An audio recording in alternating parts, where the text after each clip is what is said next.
Why do you keep calling me Calvin? Well, that is your name, isn't it? Calvin Klein? It's written all over your underwear. Surely you can't be serious. I am serious. And don't call me Shirley. Fredo, you're my older brother, and I love you. But don't ever take sides with anyone against the family again. Ever. It's the Al Travis Show. We've got him, president of the American Experiment, John Hinderaker, with us. I'm so furious, John. Let me do it this way. I have to imagine it was on the AmericanExperiment.org. Was it Glon? Bill Glon was covering Feeding Our Futures like nobody's. But if you wanted to know what was going on in Feeding Our Futures, it was on American Experiments, right? So I believe I got this story off of the AmericanExperiment.org. You recall when they tried to bribe the juror, right? There's a jury that they're trying to bribe this gal, and they, racist all heck, picked her out because she was black, so they thought they could get to her. Anyway, they hire have one of their sisters come in from like Seattle or something, and they give her $250,000 to bribe this gal, and the sister like takes half of it and doesn't put it in the little plastic bag. I mean, you can't trust criminals for nothing. And I thought about the old saying, Al, there is no honor among thieves. Well, apparently that was true that time anyway. Well, and that's exactly what I thought when I was reading the paper today, because I'm so mad. They picked up another gal. This is Autism Now / Feeding Our Futures. They pick her up for the U.S. government for $14 million worth of fraud against us here in the state of Minnesota. She's also in the Feeding Our Futures debacles, just, double dipping. And we'll talk about the whole thing. Here's what got me. You get farther down the article. So evidently she needed names. You can't get to $14 million people unless you're just helping a lot of kids. And you didn't need to help anybody. I just needed the names. So she's going to family and friends and say, give me little Bobby's name and social, whatever, and I'm going to turn it in. And I'll give you $1,500 a month. Oh, really? Yeah, okay, you got them. Then they'd hear another friend's got one of these setups all set up, screwing the government, and they go to them, what are you paying? $2,000? Really? And then they go back to the first one and say, you either give me $2,000. Now the grifters are getting grifted by the people who know they're ripping off the state. I want them all in jail, John. Every last flipping one of them. Well, Al, I can't say I disagree. It's unbelievable. These frauds, this woman who just got charged in the autism scandal, also involved in the Feeding Our Future scandal, her name is Asha Farhan Hassan. Okay. And you said little Bobby, more likely it's little Muhammad, right? So these frauds have centered in Minnesota's Somali community, not 100%, but overwhelming majority, overwhelming. Yeah. And the same people are popping up over and over again, stealing money from various government programs. And, in this latest press conference, Joe Thompson, the acting U.S. attorney who's been leading the Feeding Our Future prosecution from the very beginning, and who a few weeks ago said that by his estimate, $1 billion had been stolen from taxpayers in these interconnected frauds. In his press conference yesterday, he said billions of dollars had been stolen from the taxpayers by these fraudsters. Minnesota is now the most corrupt state in America. There is more corruption in our state than any of the other 49. That is a distinction that we Minnesota taxpayers and voters should not be proud of. Let me ask you this, though, because I don't, I know it is wrong. I'm telling you, I want these folks to pay the price for stealing from all these programs. But if you make it so easy, John, that there's absolutely almost no way of getting caught, and you can rake in millions and millions of dollars. They're talking about all this money going to buy homes in Kenya and money to relatives and all. If you can do this, and all you have to do in Minnesota is come up with a list of names, send them in, we'll start ready. If we make it that easy, is it really their fault for doing it? There has to be checks. Al, there was a moment, I think, when the light bulb went on and these people realized if I send a bill to the state of Minnesota, they'll pay it. Invoice 1, here we go. Now we're ripping. And so, you ask yourself, we're talking about now billions of dollars, and you ask yourself, how could this happen? How could these public employees who are supposedly working for you and me and our listeners, right? They're on our payroll. Yep. How could they be so not just blind, because they're not that blind, but so indifferent to the fact that we are being defrauded day after day after day to the tune of enormous amounts of money and just not care? And I think the answer, in part at least, Al, is that we have significant elements of our political world in the state of Minnesota that are not opposed to fraud, that are in fact in favor of fraud, because they see the money as going to constituents of their party. And whether those constituents of their party are actually entitled to the money, whether they've done anything that they allege that they have done to feed children or, whatever it might be, is really a matter of indifference. If that were not true, Al, this never could have happened. See, and I don't disagree with you, but what drives me crazy is we're helping our people. We're helping, people who believe what we believe. I get it. You're taking food out of mouths of the babes, right? This is feeding our future. We are trying to make sure and that money went. It didn't help. Tell me how many kids actually got meals out of the $250 million. Autism, we went from 3.4 million the year they started this program to 200 million 2 years later. I don't think we could have found that much extra autism. But if I had an autistic kid or ADHD or whatever fits on that spectrum, I'd be madder than a hornet that money didn't go to help kids like mine, that instead you just let it walk out the door. How come Minnesotans aren't getting more ticked off? Why am I the only one ticked off of this? I don't know, Al. I think some Minnesotans are angry about this. Probably not enough. I don't know. Minnesotans are an odd group of people. It takes a lot to get us riled up. I presume, I know you guys do polling, but not necessarily on political stuff, but I presume the governor has. The guy's not an idiot. He wants to run for a third term, which is really tough in the state of Minnesota anyway. He must see some polling that tells him there's a shot here and that Minnesotans don't care. I find that hard to believe, but it must be. Well, Al, I can't remember all the numbers off the top of my head, but we polled fraud for the October issue of Thinking Minnesota. So that's coming out in about 2-3 weeks. And all the numbers are going to be there. But what I will say is we asked Minnesotans, are you aware of these fraud scandals? Mm-hmm.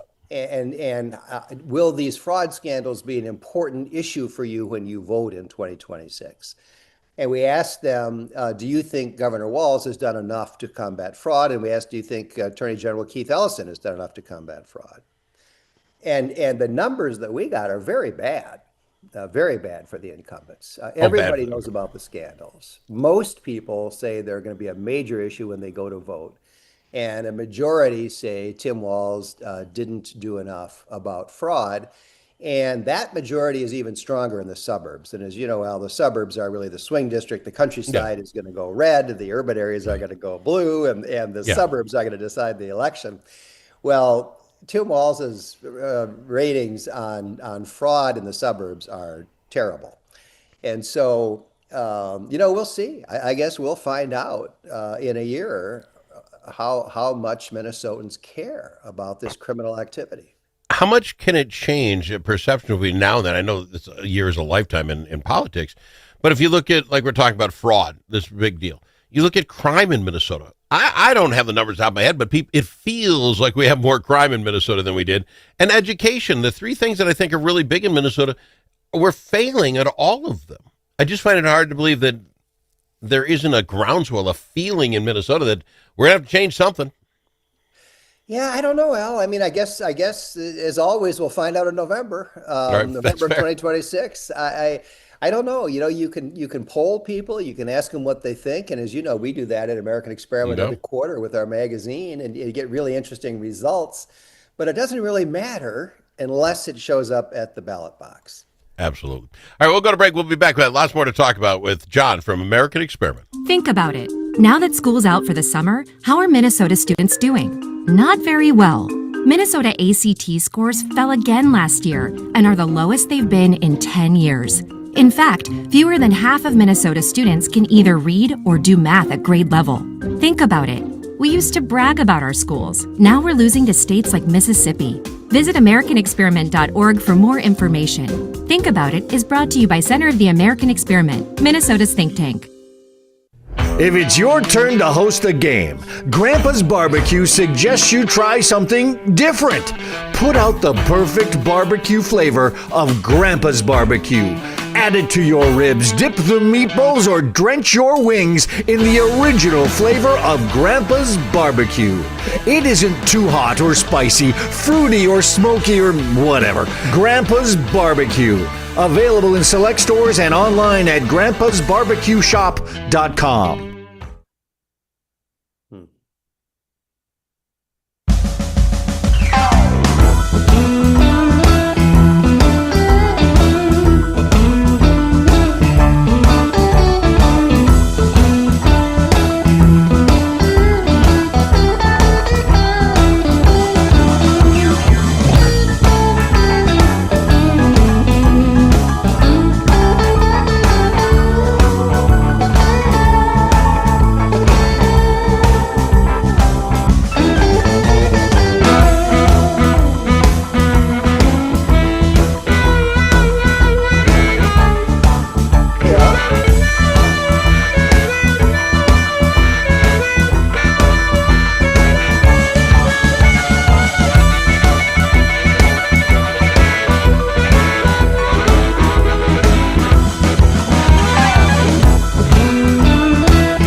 Don't need to ask him his opinion more than once. Al Travis on the Al Travis Show. I've got him, John Hinderaker of the American Experiment, always the think tank team here in Minnesota. John, let me ask you this, and not just him in general, but what's going on. So the governor, after the shootings at the Annunciation Church, was very quick to say we're going to have a special session.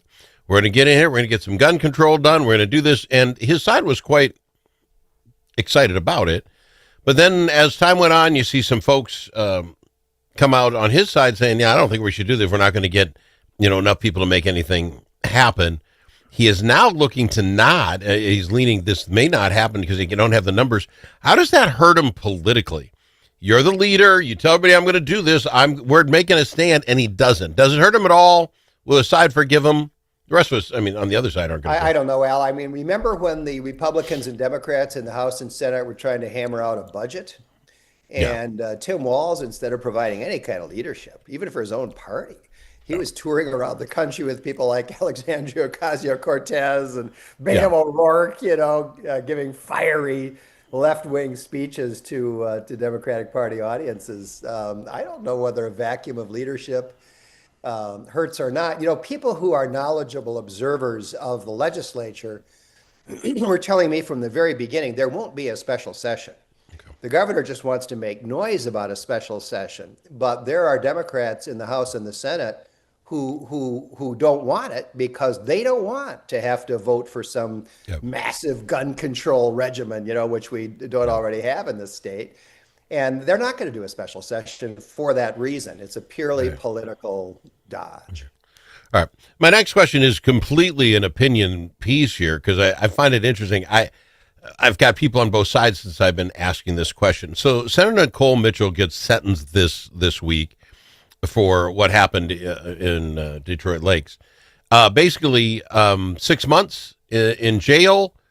She can get out in 4 with good behavior. She's allowed work release because evidently she's got a job at some fast food place or something. And the judge says you can do it in Ramsey County if that's the county where you live, and which is I think will be better for the kids because I presume they can go to that restaurant, see Ma once in a while. I guess when it's all said and done, if I think jail is to keep you from doing the offense again, I don't feel that that's going to happen with her. It's my opinion. I'm not upset with this, but you're either all in or all out with this thing. I think it was okay. Your thoughts on the actual penalty? Well, I think it's okay, Al. I mean, I don't think she's only had one stepmother. I don't think she's going to do this again. I mean, I think the destruction of her career and going through the trial and being convicted and so on.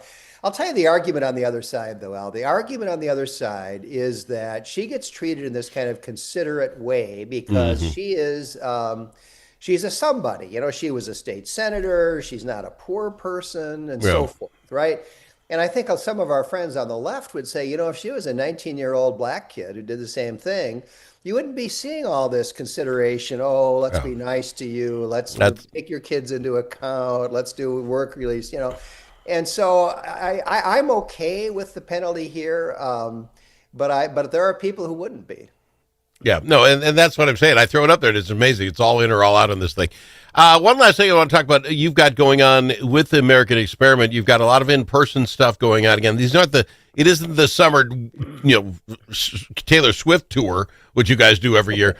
But this one is Shattered Green Dreams, the cost of wind and solar. That's going on where Fergus Falls on the 29th. We've got a number of events coming up. Yeah. We're going to be in Fergus Falls. That Shattered Green Dreams, that's about the adverse environmental impacts of wind and solar, which more people need to understand. Super important. Same thing in Rochester. Fergus Falls is the 29th. Rochester is October 1st. We've got a program on mining, which is, again, super important to Minnesota's economy and to American national security. That's going to be in Eveleth on September 30th. And the one I really want to promote to our listeners, Al, along with those, if people are living in those areas, is the fall briefing, which is coming up on Friday, October 10th.